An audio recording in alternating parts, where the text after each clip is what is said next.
কোন মুখ্যমন্ত্রী যদি বলে কুরবানির গরুর গোশ বাড়িতে বাড়িতে পাঠাবো, এটা মেনে নেবে কি? উচিত হবে? হবে কি? কোনোদিন হবে না এটা। কারণ কুরবানির গরুর গোশ সবাই পছন্দ করে না। অনেকের ধর্মীয় বিশ্বাস এর কথা বলবো না, ধর্মে অনেক চর্চা আছে, বিতর্ক আমি যাবো না। অনেকে গোবংশ খায় না, কারণ ওটা একটা ধর্মীয় ব্যাপার থাকে। আবার কুরবানি দিলে পাঠালে আরো বেশি ব্যাপার, ধর্মীয় ব্যাপার। তাই নেওয়া যাবে কি? কেউ উচিত হবে কি? ঠিক যেমন ওটা উচিত হবে না, তাহলে মুসলিম, হিন্দু, খ্রিস্টান, জৈন বিভিন্ন ধর্মের মানুষ পশ্চিমবাংলায় বাস করে। আপনি প্রত্যেকের বাড়িতে প্রসাদ পাঠাচ্ছেন, পাচ্ছেন না। এই ব্যর্থতা ঢাকার জন্য এই কাজ করছে, ব্যর্থ হয়েছে। 2011 সালের আগে পশ্চিমবাংলার প্রত্যেকটা নাগরিকের মাথা পিছু 12,000 টাকা ঋণ ছিল, আর 2025 সালে প্রত্যেকটা নাগরিকের মাথার উপরে 60,000 টাকার বেশি ঋণ হয়ে গেছে। ও কালকে তো ক্ষমতা থেকে চলে যাবে, বাংলাটাকে ধ্বংসের দিকে কে নিয়ে যাচ্ছে। এবার আপনি বলবেন আপনার মাথার ঋণ কেন? আমের বয়ে গেছে, বাড়লো ঘোড়ার ডিম। আপনি জানেন না এই দামের মালের দাম বাড়বে, ওখান থেকে ঋণ মুকুব করানোর জন্য তোলা হবে। অর্থাৎ আপনি সরষার তেল কিনবেন আজকে 100 টাকা কিলো, কালকে 150 টাকা হয়ে যাবে, কারণ এই যে 50 টাকা তুলছে হয়তো ঋণ মুকুব করবে। তাহলে ক্ষতি কি হবে? আপনারা হবে।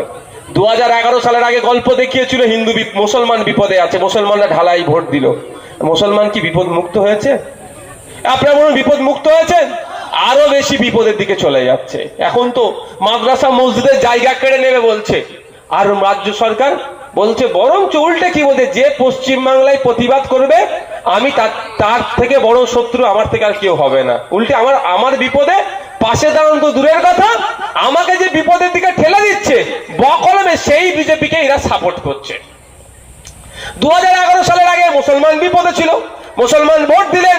2011 সালের আগে একজন 100টা চাকরি করলে 4টে মুসলমান খুঁজে পেতেন, আর এখন বিপদ উদ্ধারের নামে 100 জন সরকারি কর্মচারী থাকলে একজনকেও খুঁজে পাবেন না।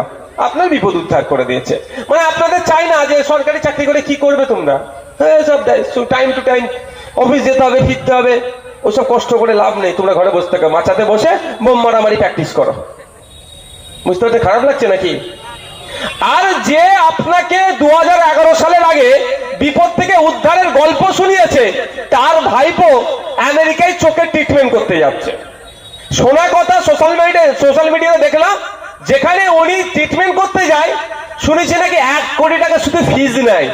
ঔষধ দূরের কথা, আমরা তো ট্রিটমেন্ট করতে যাই, হ্যাঁ ফিজ দিতে হয় না, 250, 300, 500। তবে আমিও চাই এটা একটা লিমিট হওয়া দরকার।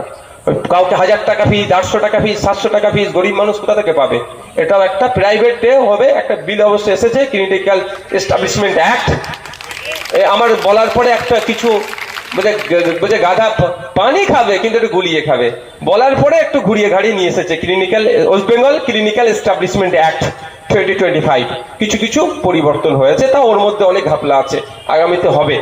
যাক, আমরা ভোট দিলাম আমি বিপদ থেকে উদ্ধার হওয়ার জন্য, আমার চোখের অপারেশন করার জন্য মেদিয়াপুরে আমি গেলাম, এমন ভুল ট্রিটমেন্ট হলো আমার চোখ নষ্ট হয়ে গেল। আর আমি যাকে নিয়ে আসলাম, যে আমাকে বললো তোকে আমি বিপদ থেকে উদ্ধার করবো, তার দ্বারাই আমার চোখ নষ্ট হয়ে গেল। আর তার ভাইপোর চোখের প্রবলেম হয়েছে, আমেরিকাতে গিয়েছে, শুধু ফিস হচ্ছে 1 কোটি টাকা ঔষধ ছাড়া। তারপরে লাভ কার হলো? ভাইপোর হলো। লাভ কার হলো? ওনার ছেলের হলো। আমার ভাইপো আমার ছেলের আমরা লাভ করতে পারলাম না। তাই সময় এসেছে 2026 ইলেকশন, আমরা আমাদের ছেলের কথা ভাববো, আমরা আমাদের ভাইপোর কথা ভাববো, আমাদের বাচ্চাগুলো স্কুলে গেলে যাতে টিচার পাই তার কথা ভাববো, আমরা হসপিটালে গেলে ফ্রি ট্রিটমেন্ট ঔষধ যাতে পাই তার কথা ভাববো, আমরা শ্রমের যাতে সঠিক মূল্যায়ন হয় তার কথা ভাববো। শুধু 1000 টাকার লক্ষ্মীর ভান্ডার দিয়ে আমার মায়েদেরকে বোঝানো যাবে না।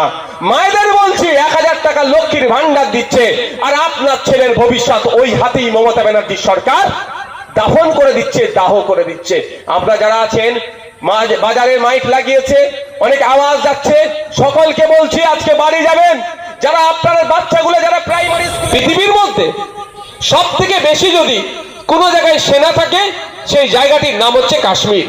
কাশ্মীরে আমরা অনেকে ঘুরতে গিয়েছি, বাচ্চাদের হাতে খেলনা বন্দুক যদি কেউ নিয়ে যায় সেটাও নিয়ে যেতে দেয় না, কেড়ে রেখে দেয়।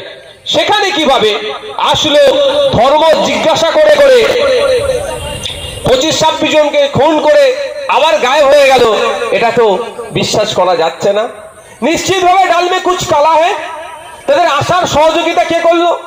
যে কাশ্মীরে ওই যেখানে ঘটনা ঘটেছে ওখান থেকে পাকিস্তান বর্ডার 300 কিলোমিটার প্রায়, তাহলে 300 কিলোমিটার দূর থেকে আসলো বড় বন্দুক নিয়ে। আমার হিন্দু ভাই, হ্যাঁ হিন্দু ভাইকে ধর্ম দেখে মেরেছে ভাই, এটা কোনো অস্বীকার করার জায়গা নয়, সত্যটা স্বীকার করতে হবে। কিন্তু আসলো হিন্দু ভাইদের ধর্ম জিজ্ঞাসা করলো, গুলি করলো, আবার গায়েব হয়ে গেল। সেই মালগুলো কোথায়? সেই সমস্ত মানবতা বিরোধী, সমাজ বিরোধী, শুধু কাশ্মীরের মানুষের দুশ্মন নয়, ভারতবর্ষের প্রতিটা মানুষের তারা দুশ্মন, ওই ভারতবর্ষের তারা শত্রু, তারা কোথায় গেল খুঁজে বার করতে হবে না? কিন্তু সেটা তড়িঘড়ি করছে। এর কারণটা কি? উনি গ্রুপ এই plan A, plan B, plan C, plan ডির কথা বলেছিলেন তো মমতা ব্যানার্জি, কারো চাকরি যাবে না। কিন্তু আজকে দেখুন 26,000-এর চাকরি বাতিল হলো। বৈধ যারা, আপনার আমার বাড়ির গরিবের সন্তান যারা, তারা পড়াশোনা করে মেধার ভিত্তিতে যারা চাকরি পেয়েছিল তাদের আছে চাকরি বাতিল হয়েছে, তাদেরকে নতুন করে পরীক্ষায় বসতে বলেছে। অনেকে জ্ঞান দিচ্ছে তারা তো মাস্টার, তারা তো কেন তারা পরীক্ষায় বসতে অসুবিধা কোথায়? কম্পিটিশন ভাই অনেক টাফ হবে। আমি ভলিবল প্লেয়ার ছিলাম, এখানে অনেক ফুটবল প্লেয়ার থাকতে পারে আপনাদের এখানে, ক্রিকেট প্লেয়ার, আমি ভলিবল প্লেয়ার ছিলাম। স্পোর্টস কোটায় রিক্রুটমেন্ট হয়। স্পোর্টস কোটা আগে চাকরি ছিল 2%, আমাদের রাজ্য সরকার আমলে সেটাও বন্ধ হয়ে গেছে। স্পোর্টস ইউনিভার্সিটি করছে প্রাইভেট। সোমবার আমি বলবো, কান গরম করে দেবো। যদি দুর্ভাগ্য বিধানসভার মধ্যে কি বলছি সেটা তো টিভিতে দেখানো যায়, দেখায় না, ওই জন্য অসুবিধা হয়ে যায়। যদি টিভিতে দেখানো হতো না, আমার কদিন আগে ফুরফুরা শরীফ থেকে এক পীর সাহেব বলেছে সিটের সংখ্যা বাড়বে। আমরা 2021-এর নির্বাচনের পরেই বুঝে গেছিলাম ডবল।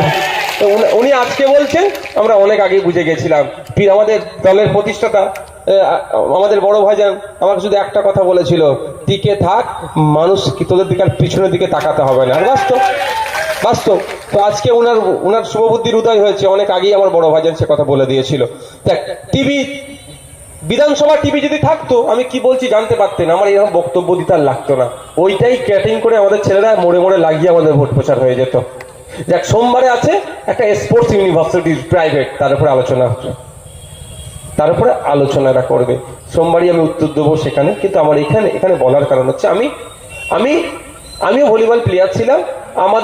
আমাদের মধ্যে থেকে যারা স্পোর্টস কোটায় চাকরি বা পশ্চিমবাংলায় রেলে, আপনার সেলে বা বিভিন্ন জায়গায় চাকরির জন্য যারা এগোতো, তাদেরকে সেই সময় আপনার কম্পিটিশন হতো। ধরুন না 5 জনকে নেবে, 50 জন তো অ্যাপ্লাই করেছে, অ্যাপ্লিকেশন তো 50 জন করেছে, তো 50 জনের রেজাল্ট যা আছে, আবার কি পারফর্ম কি করছে সেটা হতো। তবে আমি বলছি 2010 সালে যারা চাকরি পেয়েছে স্পোর্টস কোটায়, হয়তো এখন মামলা হয়ে চাকরি বাতিল হয়ে গেছে, আবার তাদেরকে যদি বলে তোমরা আবার খেলার তোমার পারফরমেন্স দেখিয়ে ঢুকতে হবে, তাহলে আজকের দিনে যে ছেলেটি পারফর্ম করছে আর 2010-এ যে ছেলেটি পারফর্ম করছে একই হবে? কম্পিটিশনে দাঁড়াতে পারবে? সে তো আর সেই রকম জওয়ানির মতো খেলতে পারবে? তার তো এখন 40 বছরের কাছাকাছি, 32 বছর বয়স হয়ে গেছে, 35 বছর। আর একটা 18-20 বছরের ছেলে যে পারফর্ম করবে সেটা করতে পারবে কি? তাহলে স্বাভাবিকভাবে সে পিছনে যাবে। তো এই যে 26,000, এরা প্রায় 7 বছর 6 বছর চাকরি করছে, এরা তো অন্য একটা ডিটেলে করছিল, সিলেবাস চেঞ্জ হয়েছে এর মধ্যে অনেক। তাহলে এরা ক্ষতিগ্রস্ত হচ্ছে। আমরা এদের পক্ষ নিয়ে যে 15,004 জন যারা আছে, রাজ্য সরকার দায় স্বীকার করে স্যালেন্ডার হোক, রিভিউতে হয়ে এদের ওএমআর শিট 22 লক্ষ পাবলিশ করুক, এবং সেখান থেকে এদের যারা বৈধ পন্থা অবলম্বন করে চাকরি পেয়েছে তাদের আবার স্কুলে পাঠানো, এই দাবি আমরা করছি। একটা গুরুত্বপূর্ণ বিষয়,